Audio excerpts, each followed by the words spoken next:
আসসালামু আলাইকুম ওয়া রাহমাতুল্লাহি ওয়া বারাকাতুহু।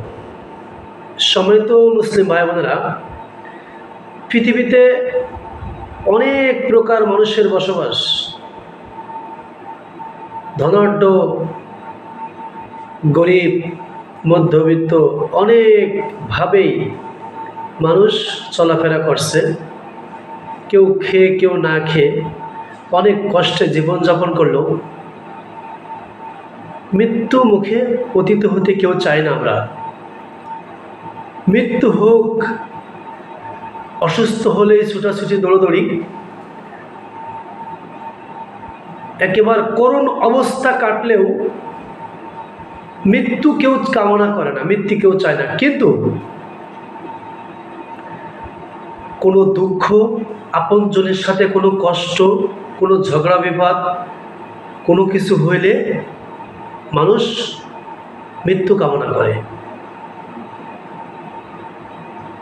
কোনো প্রকার দুঃখ বেদনায়, কোনো প্রকার অশান্তি, কোনো প্রকার ঝগড়া, কোনো প্রকার কষ্টে মৃত্যু কামনা করা যাবে কি না? আসুন আমরা আজকে সেই হাদিসটা জানবো।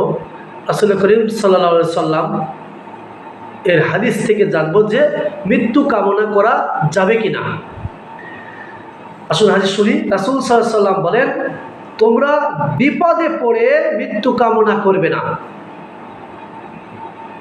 বিপদে পড়ে তোমরা মৃত্যু কামনা করবে না, বরং বলবে, হে আল্লাহ, যে পর্যন্ত জীবিত থাকা আমার জন্য কল্যাণকর,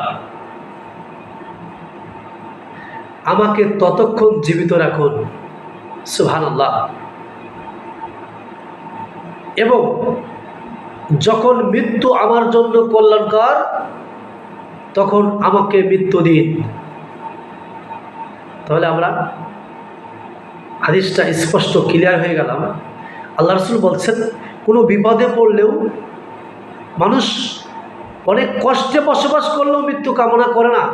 তবে বিপদে পড়ে গেলে এই বিপদ থেকে উদ্ধার হওয়া, আপনজনের সাথে কষ্টে মানুষ মৃত্যু কামনা করে।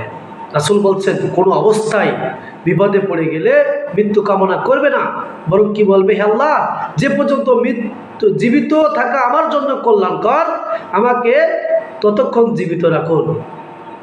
এবং যখন মৃত্যু আমার জন্য কল্যাণকর, তখন আমাকে মৃত্যু দিন। হাদিসটা স্পষ্ট। আল্লাহ রাব্বুল আলামিন আমাদেরকে এই হাদিসের উপর আমল করার তৌফিক দান করুন। আল্লাহ, আমরা যেন কোনো অবস্থায় মৃত্যু কামনা না করি। আল্লাহ রাসূলের এই হাদিস যেন আমরা মেনে চলতে পারি। রব্বুল আলামিন আমাদের যে পর্যন্ত কল্যাণকর অবস্থায় থাকতে পারি তুমি আমাদেরকে রাখো, আর যখন আমার জন্য মৃত্যু কল্যাণ, তখনই তুমি আমাদেরকে মৃত্যু দিও। রব্বুল আলামিন আমরা এই হাদিসের উপর আমল করার তৌফিক দান করুন। আমিন। আসসালামু আলাইকুম ওয়া রাহমাতুল্লাহি ওয়া বারাকাতুহু। হাদিসটি আবু দাউদ 3108 নম্বর হাদিস।